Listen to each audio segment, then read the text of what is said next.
أعوذ بالله من الشيطان الرجيم بسم الله الرحمن الرحيم الحمد لله رب العالمين الرحمن الرحيم مالك يوم الدين إياك نعبد وإياك نستعين اهدنا الصراط المستقيم صراط الذين أنعمت عليهم غير المغضوب عليهم ولا الضالين آمين. السلام عليكم ورحمة الله وبركاته. الحمد لله رب العالمين وأفضل الصلاة وأتم التسليم على سيدنا محمد وعلى آله وصحبه أجمعين.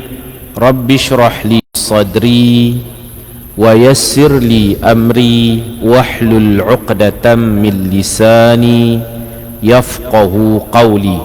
سبحانك لا علم لنا إلا ما علمتنا إنك أنت العليم الحكيم ولا حول ولا قوة إلا بالله العلي العظيم. اللهم أنت ربي لا إله إلا أنت خلقتني وأنا عبدك وأنا على عهدك ووعدك ما استطعت أعوذ بك من شر ما صنعت أبوء لك بنعمتك علي وأبوء بذنبي فاغفر لي فإنه لا يغفر الذنوب إلا أنت. Tuan-tuan dan puan-puan, muslimin dan muslimat, mudah-mudahan kita semua dikasihi dan dirahmati oleh Allah Subhanahu wa ta'ala.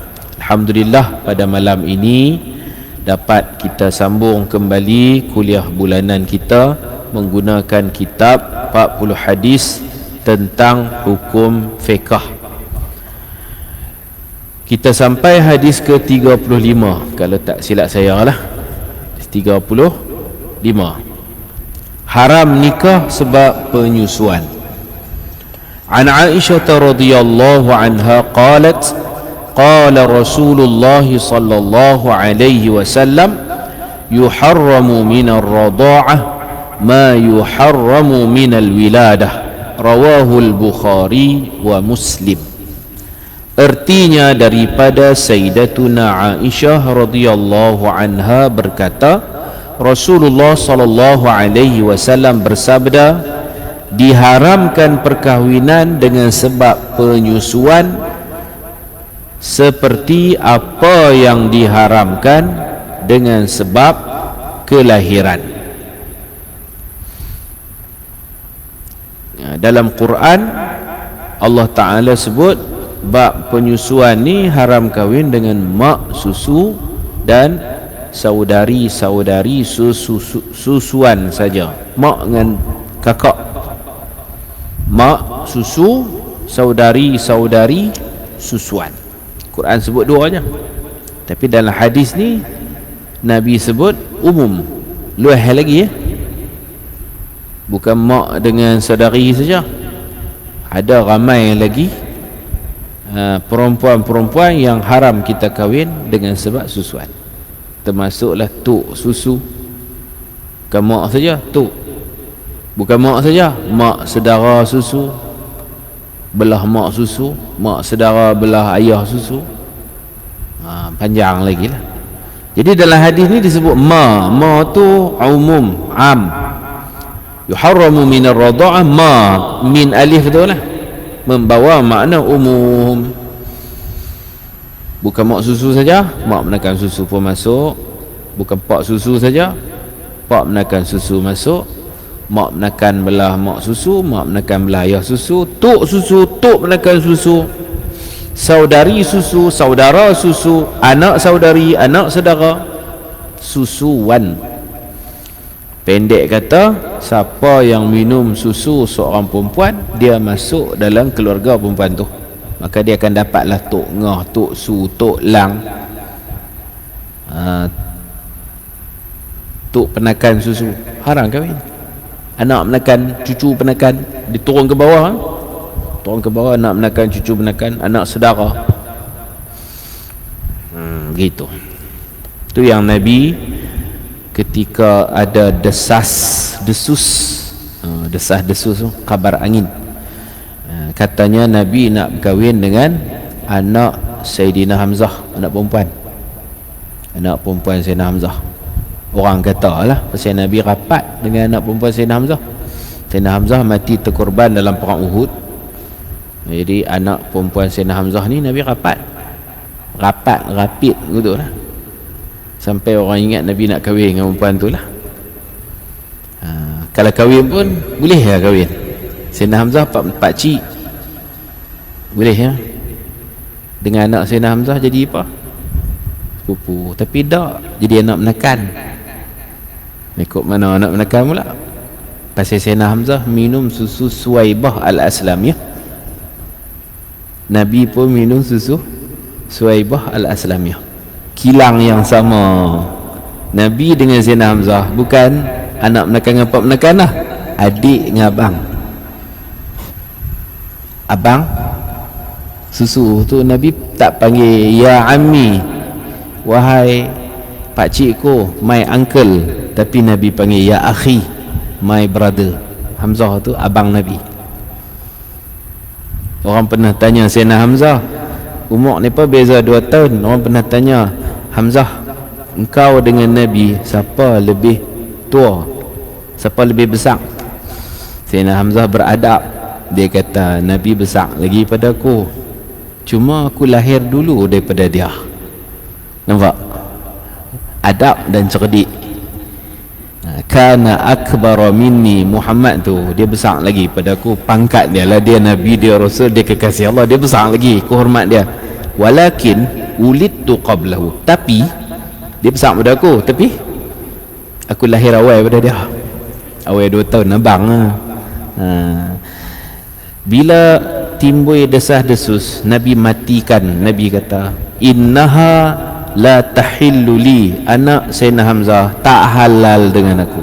Kami ni mahram, boleh salam, boleh berdua-duaan, kami tak halal, mana kami mahram. Sahabat pun haram kok, mana sepupu boleh kahwin kan? Sayyidina Hamzah dengan ayah Nabi 2 beradik, Nabi dengan dia sepupu. Pupu belah mak boleh kahwin, belah ayah boleh kahwin, haram kok mana? Rupa-rupanya waktu kami kecil-kecil, dia minum susu Suwaibah, aku pun minum susu Suwaibah, dia abang aku. Nabi kata bintu akhi, anak perempuan kepada abangku, minar radha'ah, susuan, anak menakan susu lah. Sebab tu kita tak boleh beriman dengan Quran saja. Kalau Quran dia cerita mak dengan kak, hak ni bukan mak, ni bukan kak, ni anak menakan. Quran sebut 2 aja, mak susu, kak susu, takat tu saja kah? Tu nak kena kembang dengan hadis. Tak boleh lah JAM, tak boleh lah Jemaah Al-Quran Malaysia, tak boleh pakai. Dalam Malaysia dia ada kan jam ke jam Jemaah Al-Quran, yang dulu apa nama Ahmad tu meninggal dah, apa nama Kasim Ahmad lah kan, antara tokohnya dah mati dah.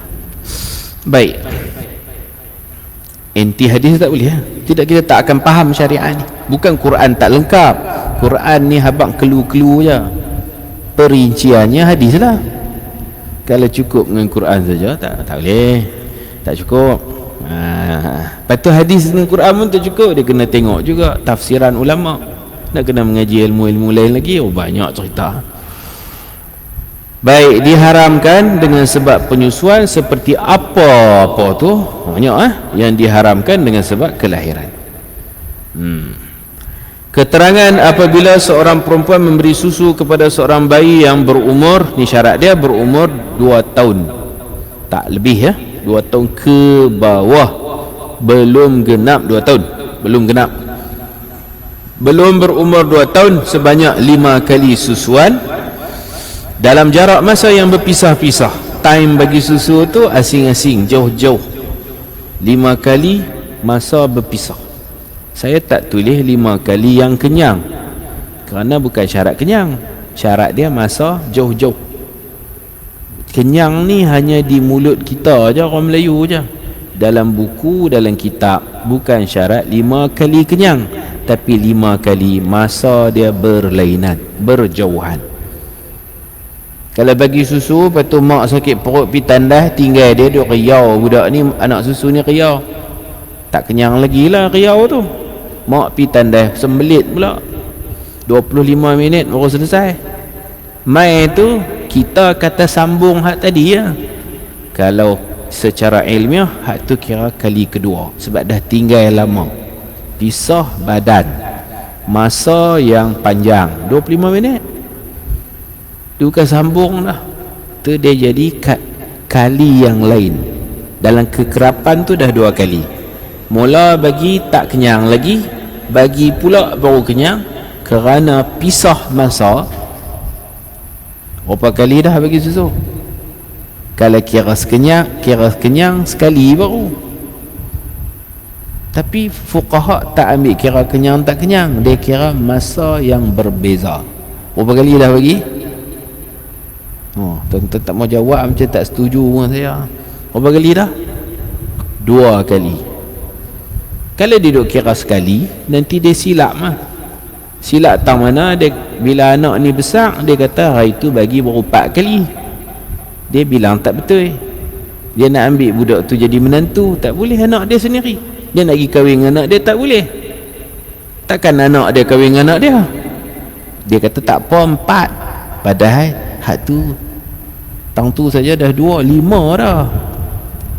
Jadi kena pandai bilang. Kenyang tu tak wujud pun, tapi orang kita selalu sebut 5 kali kenyang. Cuba kita buang perkataan kenyang. 5 kali mutafarriqat, khamsu mutafarriqat, 5 kali masa bagi susu tu berjarak-jarak, bersengkang masa. Kalau bagi susu, lepas tu pi buat kerja apa sat je, pi tutup lampu ke apa kan, dia riau main bagi, hak tu kira 1, pasal baru tinggal. Uruf kata tadi bagi susu, lepas tu pergi tutup lampu, pergi tutup aircon ke apakah, mai pula, hak tu kira sekali, bukan 2 kali. Kalau lama 2 kali. Pisah badan. Kalau kenyang dia duduk peluk, dia tidur dengan baby tu, minum susu, baby kenyang, baby tidur, sekali dengan mak susu tidur, tak pisah. Tu malam. Orang tinggal anak malam ke? Ada ke orang tinggal malam? Tinggal malam ataupun tinggal pagi, dia tidur dengan budak tu, kenyang tu, tak pisah pun. Sekali budak tu riau, dia bagi pula. Tadi pukul 8 pagi, ni pukul 10 pagi. Masa jarak, tapi badan tak pisah. Kira sekali walaupun 2 kali. Sebab dia duk peluk budak tu. Pukul 8 pagi bagi susu, pukul 12 tengah hari bagi susu. Duk depan dia je. Mereka berdua. Kira sekali. Walaupun kenyang 2 kali. Sebab tu kenyang tu tak dipedulikan. Dia tengok time, kekerapan itu berapa kali. 2 kali kenyang, tapi budak duduk dalam pelukan sekali. 1 kali kenyang tapi pisah. Saya selalu buat contoh, hujan turun dia pergi kutip baju tu lama juga. Anak riau pergi ya. Sekali dia main sambung ke kali yang lain. Kalau dia kutip baju tu lama. Kalau saat 2-3 minit tu kira saat lah. Kalau lama dia gitu. Main mana kenyang. Siapa mula cakap 5 kali kenyang? 5 kali masa berpisah. Macam tu. Dan kita Jawi pun sebut 5 kali masa bercerai, 5 kali masa berpisah. Maka jadilah bayi itu sebagai anak susuannya, dia sebagai ibu susuan kepada bayi itu, dan suaminya menjadi ayah susuan kepada bayi itu. Mereka haram berkahwin dengan bayi ini dan semua zuriat keturunan bayi ini. Bayi itu juga haram berkahwin dengan mereka berdua, mak ayah, dan semua ahli keluarga susuannya yang lain. Sebagai contoh, jika bayi itu lelaki, maka dia haram berkahwin dengan saudara perempuan susuan. Siapa lagi? Ibu saudara susuan sebelah ayah susuan, ibu saudara susuan sebelah ibu susuan, anak saudara susuan dan sebagainya. Pendek kata, anak susuan ini sudah masuk dalam keluarga itu. Maka setiap perempuan yang diharamkan sebab keturunan, maka haramlah juga sebab susuan. Dia boleh melihat mereka tanpa perlu bertudung kepala dan boleh berdua-duaan dengan mereka. Cuma anak susuan tidak layak mendapat pusaka dan tidak wajib ditanggung nafkah. Duit perbelanjaan boleh tuntut atas ayah kandung dia lah. Itu dalam Quran suruh upah. Upah kepada ibu susu, upah jaga dan upah menyusu. Kita sekarang kalau tinggal anak, kita tinggal susu tepung, upah jagaannya, dia bagi mandi, dia jaga apa semua tu. Kalau zaman Nabi dulu, upah susu sekali. Nabi 4 tahun sampai besar duduk dengan Halimah As-Sa'diyah. Lama tu, sekali-sekala balik lah dekat mak. Sampai umur 4 tahun, sampai berlaku peristiwa dada Nabi dibelah oleh malaikat, dibasuh, hati sanubari Nabi tu dibasuh. Umur 4 tahun.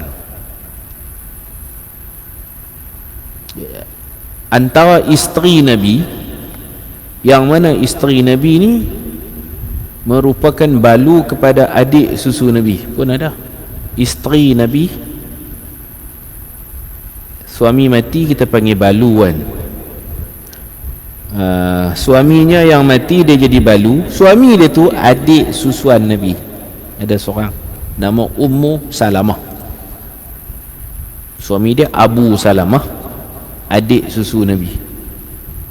Minum susu Suwaibah Al-Aslamiyah, bekas hamba Abu Lahab. Kalau Sayyidina Hamzah tu abang susu Nabi, Abu Salamah ni pangkat dia adik susu Nabi. Minum susu Suwaibah Al-Aslamiyah. Lepas dia meninggal dunia, isteri dia habis iddah, Nabi masuk Minang. Waktu dalam iddah tu Nabi bagi doa, baca dalam iddah untuk diganti musibah. Dia pun nak ganti apa, rupanya ganti suami. Doa kepada balu janda. Kalau ada siapa-siapa dalam iddah tu jadi balu ke janda, orang mai bagi doa tu, jaga-jagalah. Ada udang di sebalik mi. Nak meminang terang-terang tak boleh, perempuan dalam iddah. Cup boleh, cup tu bagi hadiah doa. Baca doa ni, wa khluf li khairan minha, ya Allah kau gantilah sesuatu yang lebih baik. Musibah di sebalik musibah ni ganti. Rupanya ganti suami. Habis iddah, Nabi kata nanti habis bagi tahu. Ummu Salamah tu macam adik ipar Nabi lah, sebab suami dia adik susuan Nabi. Dia macam adik ipar. Habis iddah, rupanya Nabi masuk Minang. Baru dia tahu, makbul tak doa? Makbul lah. Kau gantikan. Ganti betul khairan, hak bagus lagi. Abu Salamah tu habis bagus dah. Ummu Salamah kata, kalau Sayyidina Abu Bakar ke Sayyidina Umar ke, aku tak terima. Suami aku ni yang paling bagus. Mana ada lebih bagus. Tak sangka Rasulullah masuk Minang. Kalau Rasulullah bagus lagi ya. Bolehkah Nabi kahwin? Boleh. Kahwin dengan adik ipar boleh. Kerana adik ipar kita ni mahram sementara. Selagi suami dia ada, haram lah. Suami dia dah mati, iddah dia dah habis, halal. Dia bukan mahram selama-lamanya. Mahram ada dua jenis. Mahram selama-lamanya, macam kita dengan mak kita memang tak boleh kahwin. Kita dengan mak susu kita tak boleh kahwin. Kita dengan mak mertua kita tak boleh kahwin. Buat selama-lamanya. Dengan adik ipar, dengan kau ipar, mahram sementara. Sementara dia ada suami, mana boleh kita berebut, putus silaturahim lah. Bini orang semua kan. Suami dia tak ada, boleh. Lepas Nabi kahwin dengan Ummu Salamah radhiyallahu anha, timbul fitnah lagi. Ya Allah, Ummu Salamah dia ada anak dia cantik, nama Zainab. Cantik, kira anak dara yang cantik lah zaman Nabi tu. Ada orang fitnah, kata Nabi ingin berkahwin dengan Zainab tu. Mana boleh, Zainab tu anak tiri. Nabi kata ada dua sebab aku takkan kahwin dengan Zainab tu. Yang pertama, dia nak tiri aku kahwin dengan mak. Bila kahwin dengan mak, mana boleh kahwin dengan anak? Kahwin dengan mak setubuh, dua syarat lah, kahwin dan setubuh. Maka aku ni pak tiri, aku kahwin dengan mak dia, aku setubuh dengan mak dia, dua syarat tu. Maka aku ni pak tiri dia, dia anak tiri. Pak tiri haram kahwin dengan anak tiri. Orang nak mengata ni nak buat macam mana no? Orang mengata.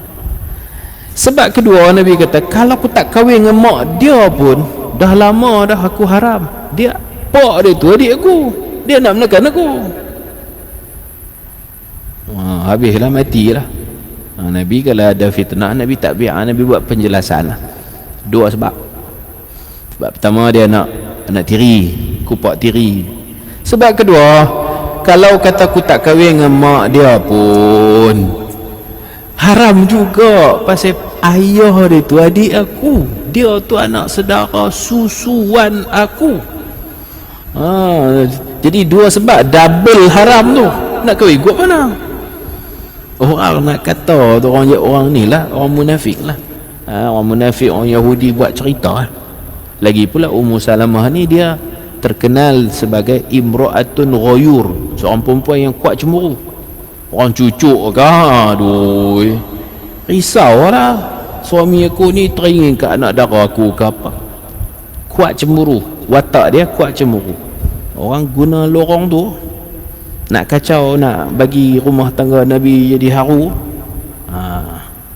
Tapi Nabi bijak lah, Nabi jerakah sekali, mati ya. Dengan anak tiri tak kelapak macam tu lah lebih kurang. Kalau tak anak tiri pun nak menekan tu, dua pangkat dia tu. Kalau tak kahwin pun haram, anak menekan. Dia kahwin jadi anak tiri lagi, anak penakan merangkap anak tiri. Nak kahwin mekop mana? Gitulah, habis ya. Qada balik baik. Tu cerita panjang lagi lah, cerita keluarga susu ni banyak bagi Nabi. Tu yang dengan Suhaibah al-Aslamiyah, dengan Halimah ada nama Syaimah, ada banyak nama lagi. Osman bin Maz'un, orang yang muhajirin pertama mati dikebumikan di Baqi', orang pertama masuk Baqi', nama Osman bin Maz'un. Itu adik susu Nabi juga. Itu dengan Halimah As-Sa'diyah, dengan Halimah. Dan Nabi letak batu, cerita sejarah batu nisan. Sahabat tanya, Abu, apa batu? Nabi kata, mudah nak kenal, nanti nak mai ziarah Cam, ini kubur adik susuku. Gitu. Baik, dalam Quran Allah sebut dua aja. Dalam hadis luaslah pengertian keluarga susu. Tapi nafkah tak wajib. Nafkah ni ayah kandung, tok wan kandung kalau atas, tok wan sara cucu, ayah sara anak. Ayah tiri tak wajib bela anak tiri, ayah kandung bela anak kandung, tok wan kandung bela cucu kandung. Kata kalau berpisah, bercerai pun pak kandung tanggunglah sara hidup anak dia sampai besar, sampai boleh bekerja. Dan dari bawah ni macam kita anak, mak ayah kita dah tak kerja, dah sakit apa, kita pula bela ni apa, anak bela ayah, anak bela tok, bela mak, bela tok wan. Dari bawah ke atas atau atas ke bawah.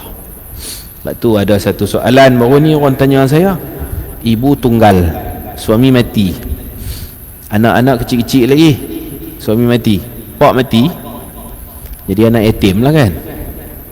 Siapa bela anak yatim ni? Saya ayah dia lah bela, dah ayah mati, siapa nak bela?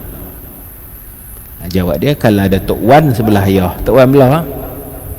Kalau tok wan belah ayah ada, tok wan belah ayah lah kena tanggung makan minum segala perbelanjaan ditanggung oleh datuk, grandfather. Tok wan belah ayah, tok wan belah mak terpulang lah ihsannya, wang ihsan tak wajib pun. Tok wan belah ayah. Kalau tok wan pun dah mati, ayah mati, tok wan mati, siapa tanggung? Orang kata pak menekan kan? Tak juga. Bila tak ada pak, tok wan pun tak ada. Ibu tu yang duk jual nasi lemak janda apa semua tu, bukan janda lah, balu lah, ibu yang tanggung. Ibu tak mampu, yang minta kat pejabat zakat lah, minta kat pejabat zakat Baitul Mal, atau minta kat wakil rakyat lah, suruh tolong. Kalau balu tu berkahwin lain, pak tiri tak wajib belah anak tiri, bukan anak dia. Di sudut fiqh lah, di sudut tasawuf zalim lah, ambil mak anak tak ambil. Tu kena gabung dengan tasawuf. Fiqh ni dia ilmu undang-undang.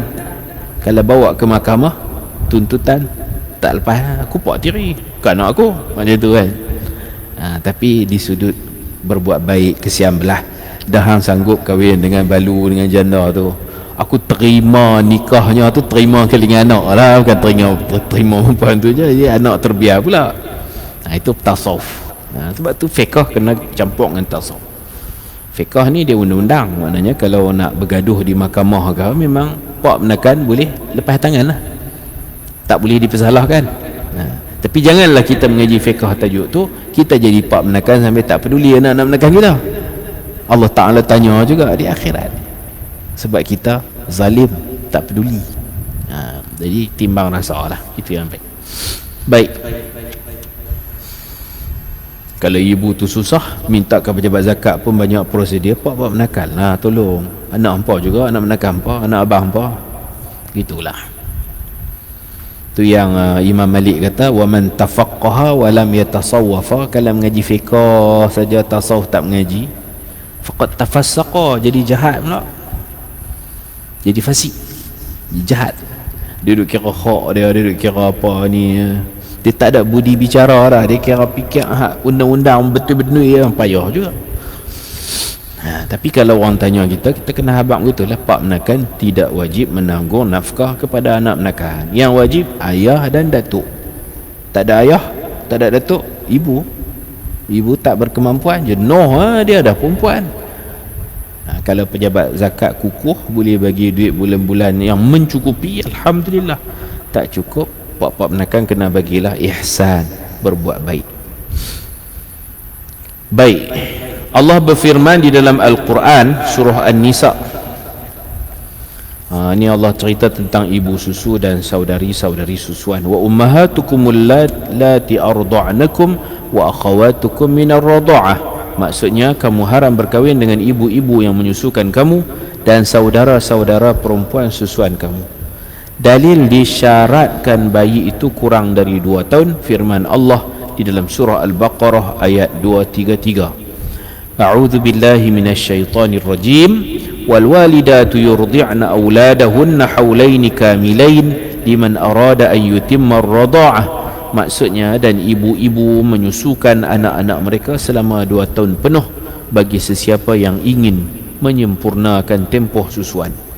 Dalil penyusuan mestilah sekurang-kurangnya 5 kali dalam waktu yang berpisah-pisah. An Aisyah radhiyallahu anha qalat, kana fima unzila minal Qur'an 10 rada'atin ma'lumatin yuharrimna thumma nusikhna bi 5 ma'lumat fatuwfiya Rasulullah sallallahu alaihi wasallam wa hunna fima yuqra'u minal Qur'an ay ba'dun nas ma zala yatluha Qur'anan li'annahu lam yablughu an-naskhu ba'du, rawahu Muslim.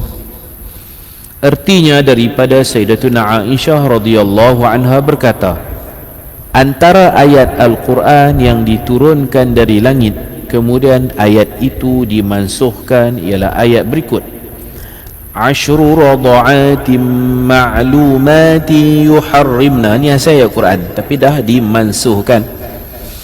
Maksudnya 10 kali susuan. Asal-asal dulu 10 kali, kemudian Allah kurangkan 5 pun tak apalah. Mansuh kepada angka yang lebih kecil. Dia mansuh ni ada banyak jenis.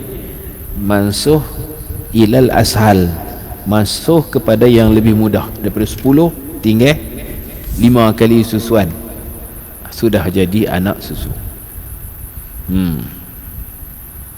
Macam contoh, ada dulu dalam Quran ada sebut, ni tulisan masih ada, yang ni tak ada, yang ni tak ada, 10 susuan ni tak ada dalam Quran. Ada yang masih tinggal tulisan sebagai kenang-kenangan. Iyakum minkum 20 sabiruna yaghlibu mi'atain.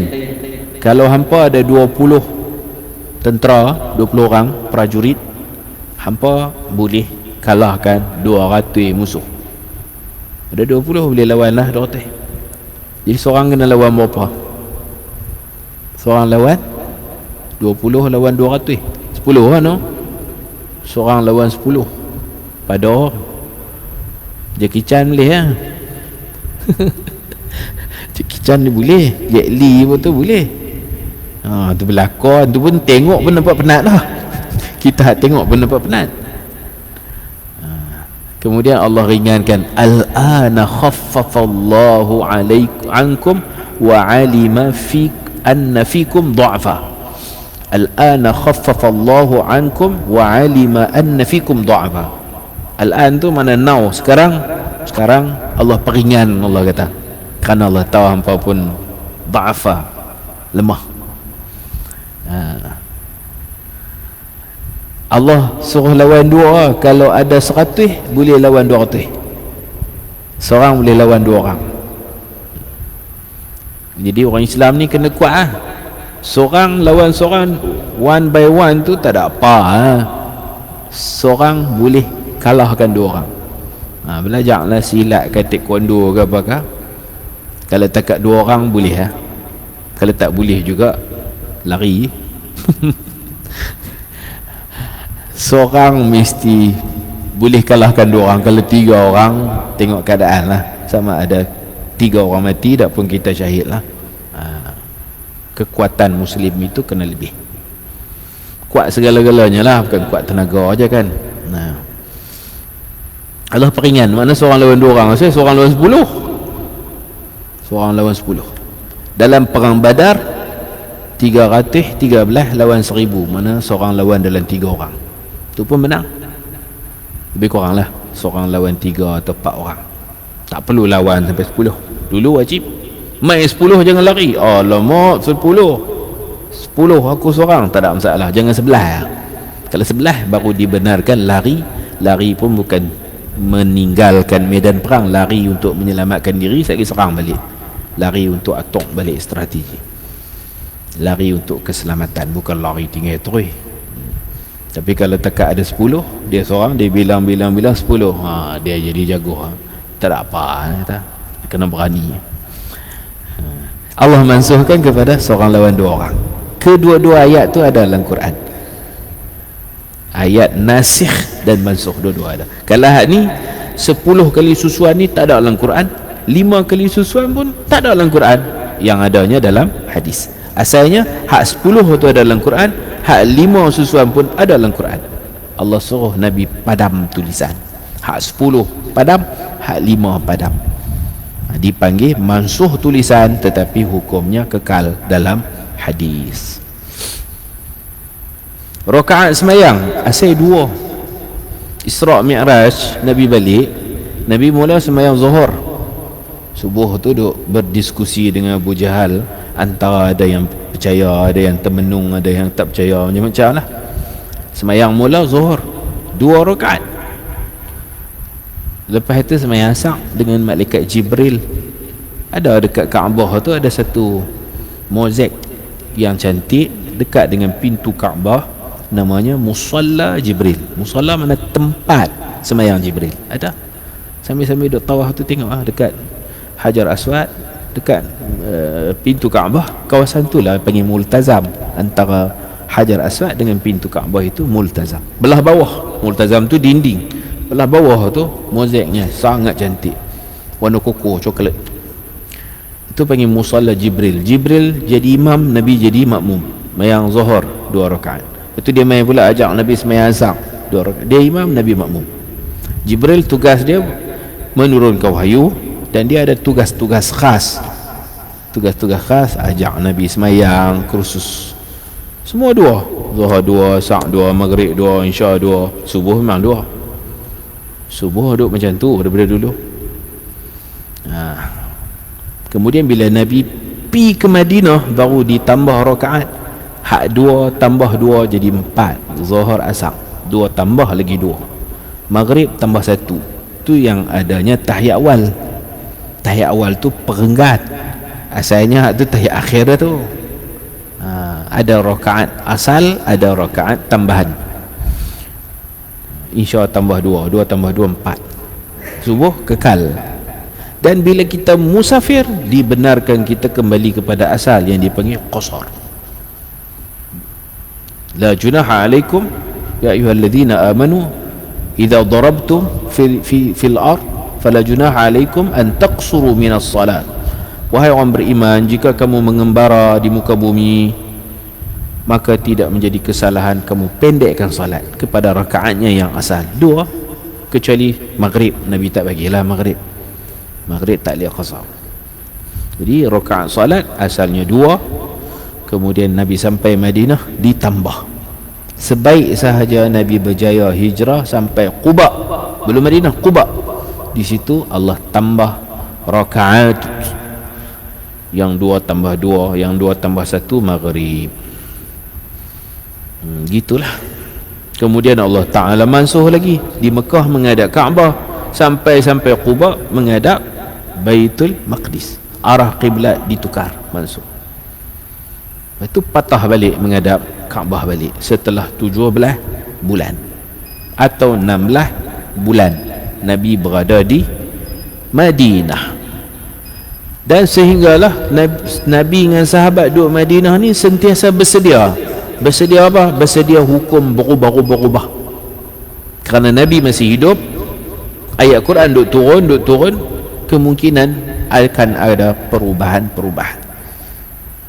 Sampailah Nabi kita buat haji di Arafah, wukuf, turun ayat al-yawm, today, hari ini hari ini akmaltu lakum dinakum, hari ini aku telah pelengkapkan. Ayat tu bukan ayat terakhir, ada lagi ayat lepas pada tu turun lagi. Ayat itu Allah kunci, hari ini aku dah lengkap dah agama. Bukan makna lepas pada ni aku tak turun ayat Quran dah, turun lagi, masih turun ayat. Cuma Allah nak beritahu tidak akan berlaku lagi pemansuhan hukum. Tak ada ubah-ubah, haram jadi halal, halal jadi haram, rakaat 2 jadi 4, kiblat sakut ni. Dah. Balik daripada haji ni tak ada lagi ubah-ubah hukum. Tu mana al-yawm, pada hari ini akmaltu lakum dinakum, aku telah kamalkan, aku telah lengkapkan agama kamu. Wa atmamtu alaikum ni'mati, dan aku telah sempurnakan nikmatku. Hukum stabil dah, tak ada ubah-ubah dah. Tu ayat tu dia panggil ayat ikmaluddin, ayat pelengkap agama. Lepas pada tu turun lagi idza jaa nasrullah, tu turun. Surah Taubah turun. Dekat-dekat Nabi nak wafat ada lagi ayat-ayat yang diturunkan. Ada orang kata al-yawma akmaltu lakum tu ayat terakhir. Salah. Imam Suyuti kata bukan. Dia bukan ayat terakhir. Ayat terakhir ayat riba. Ayat hutang piutang hak semuka tu ayat lah. Panjang. Ayat terakhir ayatul riba. Yang al-yawma akmaltu lakum tu bukan ayat terakhir. Ayat itu Allah memaklumkan di sudut hukum ayat itulah kerana takkan ada lagi perubahan hukum. Hukum tak berubah dah. Baik, sikit lagi. Kemudian ayat ini dimasukkan dengan ayat bi khamsim ma'lumat, maksudnya dengan 5 kali susuan yang sudah dimaklumi. Selepas kewafatan Rasulullah sallallahu alaihi wasallam, sebahagian sahabat masih membacanya. Tak boleh baca dalam sembahyang, batal solat. Sahabat tak tahu dia baca dalam sembahyang. Ayat-ayat yang sudah dimansuhkan, yang sudah terpadam daripada Quran, tak boleh bawa masuk sembahyang. Sembahyang nak baca hadis pun tak boleh. Allahu Akbar, innamal a'malu, batal juga. An-nadhafatu minal iman. Suara sedap. Orang belakang ni suruh apa tu dah dengar dia pergi baca hadis. Hadis tak boleh, hadis kursi tak boleh, hadis syarif tak boleh. Bukan tempat dia.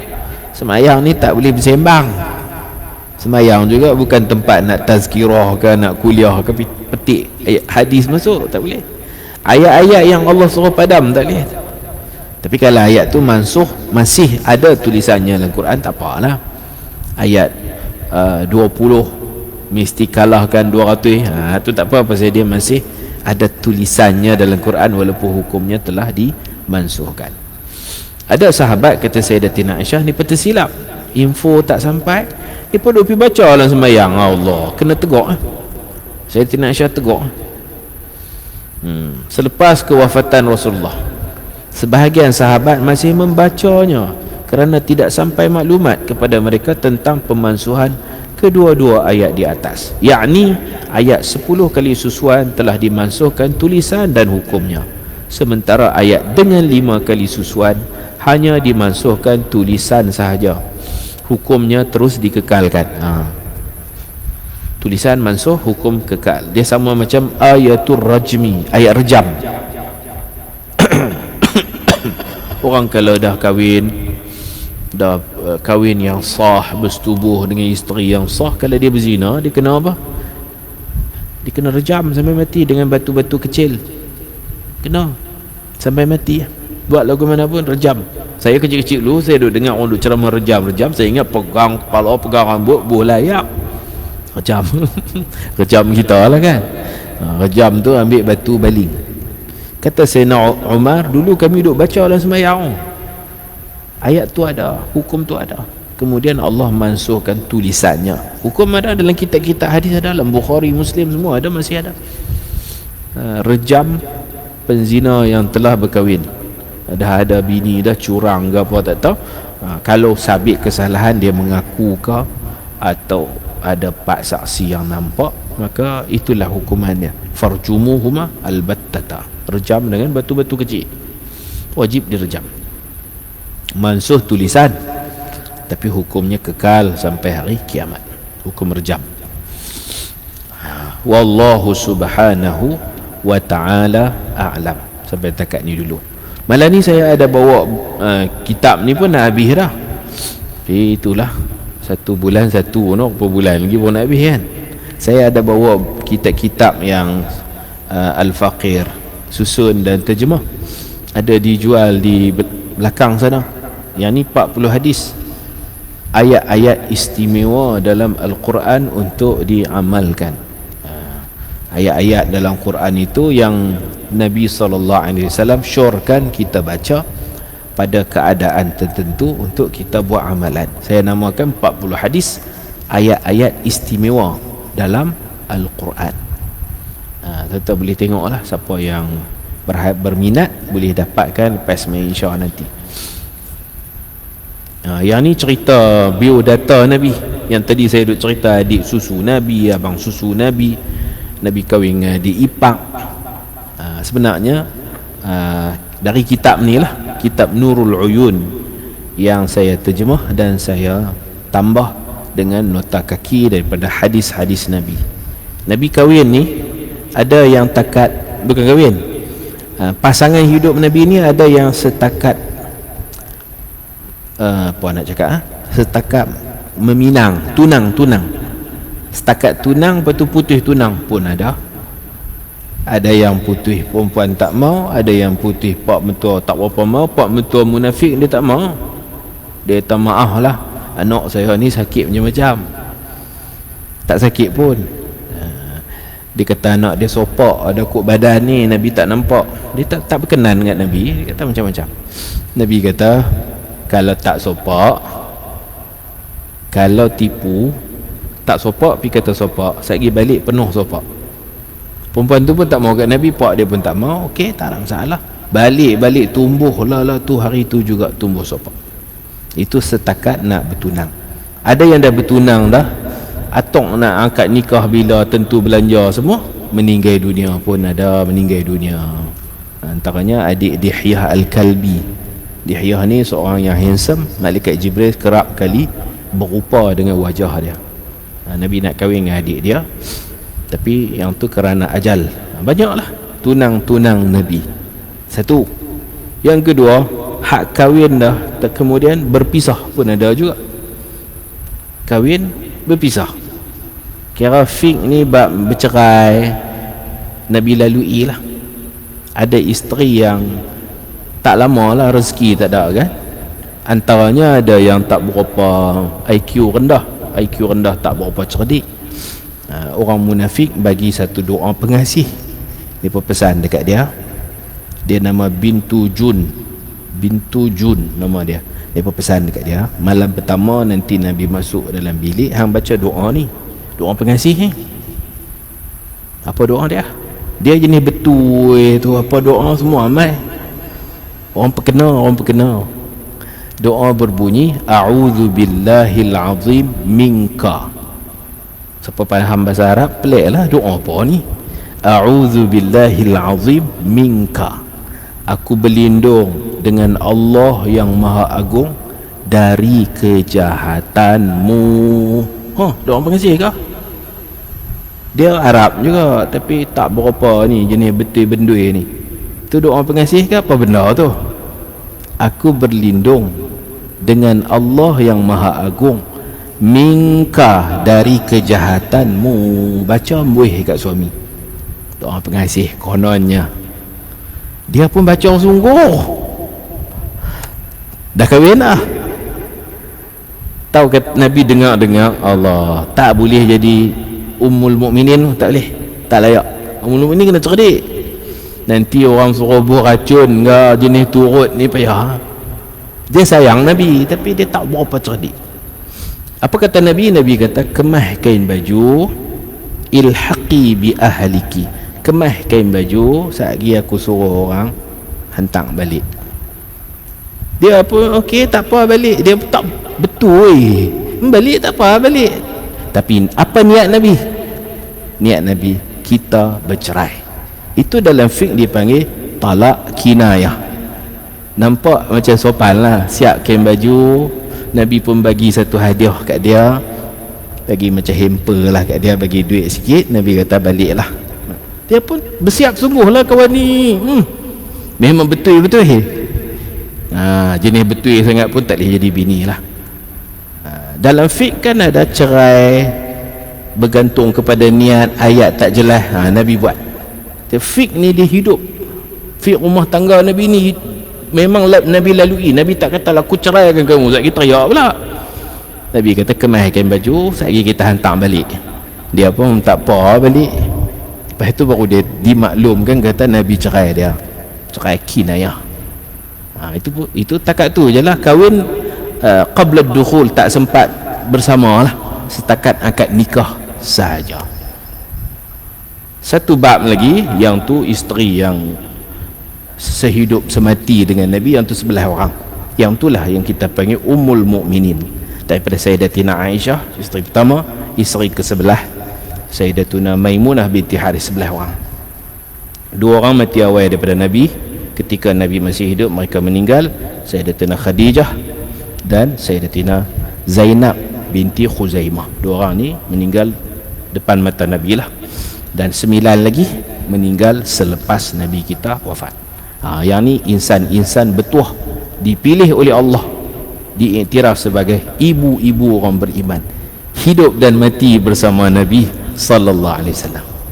Dan dalam hidup Nabi itu ada sekali berlaku kekecohan juga. Pernah Nabi cerai anak Sayyidina Umar, nama Hafsah. Nabi cerai adalah, tuan-tuan baca lah apa sebab Nabi cerai dia. Kemudian malaikat Jibril diturunkan daripada langit. Allah suruh malaikat Jibril habaqkan Nabi, rojok balik.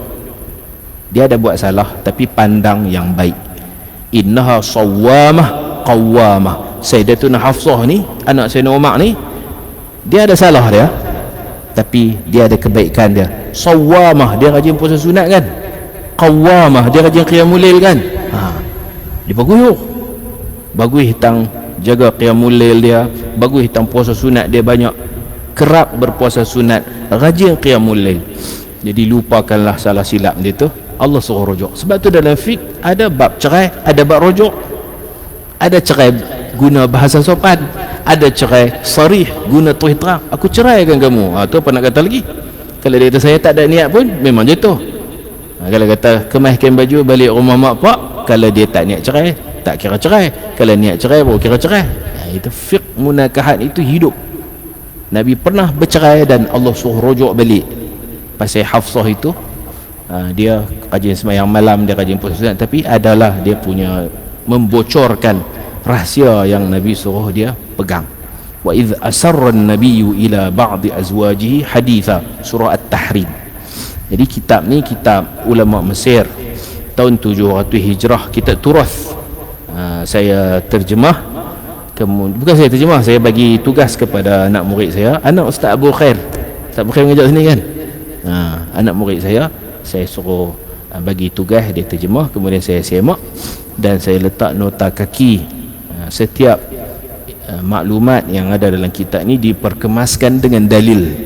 Tidak kalau baca-baca Nabi cerai, apa pasal cerai dia buat apa, baru kahwin terus cerai, ada cerita dia, ada sebab-sebab dia.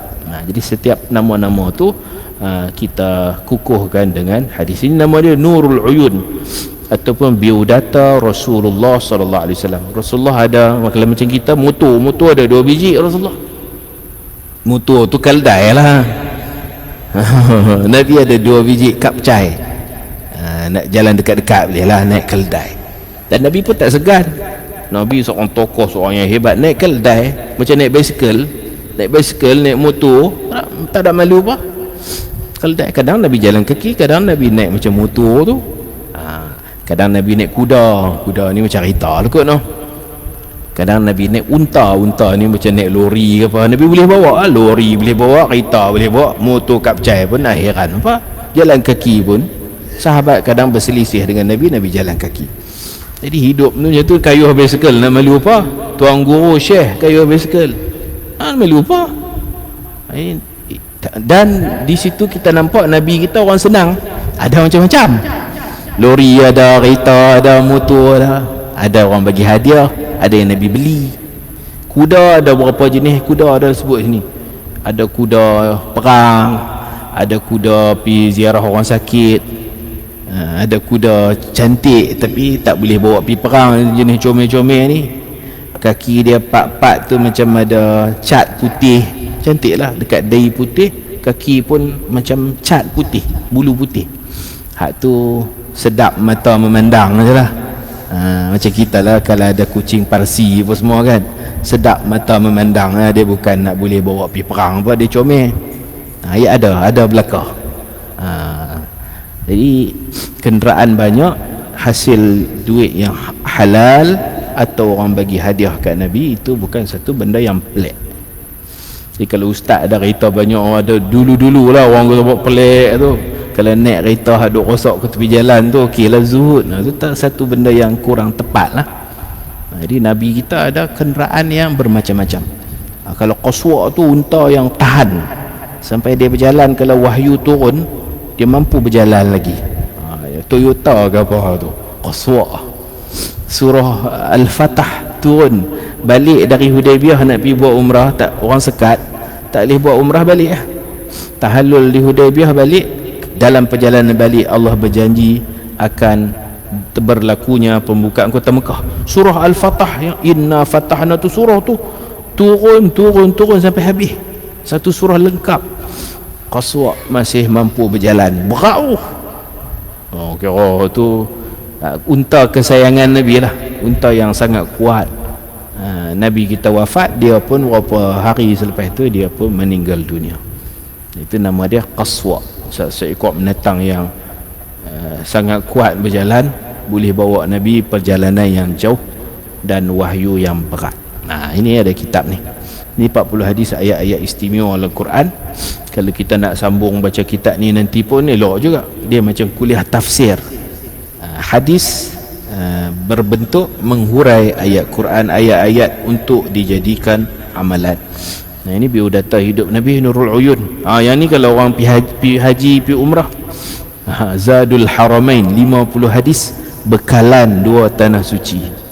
Kalau pergi umrah, kalau umrah dengan saya, memang saya bagi free lah, seorang satu. Kita akan diskusi di tempat-tempat, contoh kita pergi Uhud ke, kita pergi Khandaq ke, hadis-hadis berkaitan tempat-tempat yang kita lawati, Masjidil Haram, Masjid Nabawi, Masjid Quba. 50 hadis bekalan, bekal lah 2 tanah suci, Mekah dan Madinah. Wallahu subhanahu wa ta'ala a'lam. Wa sallallahu ala sayyidina Muhammad wa ala alihi wa sahbihi ajma'in. Walhamdulillahi rabbil alamin. Bismillahirrahmanirrahim. Allahumma faqihna fid din وعلمنا التأويل واجعلنا من عبادك الصالحين ربنا آتنا في الدنيا حسنة وفي الآخرة حسنة وقنا عذاب النار وصلى الله على سيدنا محمد وعلى آله وصحبه أجمعين والحمد لله رب العالمين سبحانك اللهم وبحمدك أشهد أن لا إله إلا أنت أستغفرك وأتوب إليك بسم الله الرحمن الرحيم والعصر إن الإنسان لفي خسر إلا الذين آمنوا وعملوا الصالحات وتواصوا بالحق وتواصوا بالصبر السلام عليكم ورحمة الله وبركاته.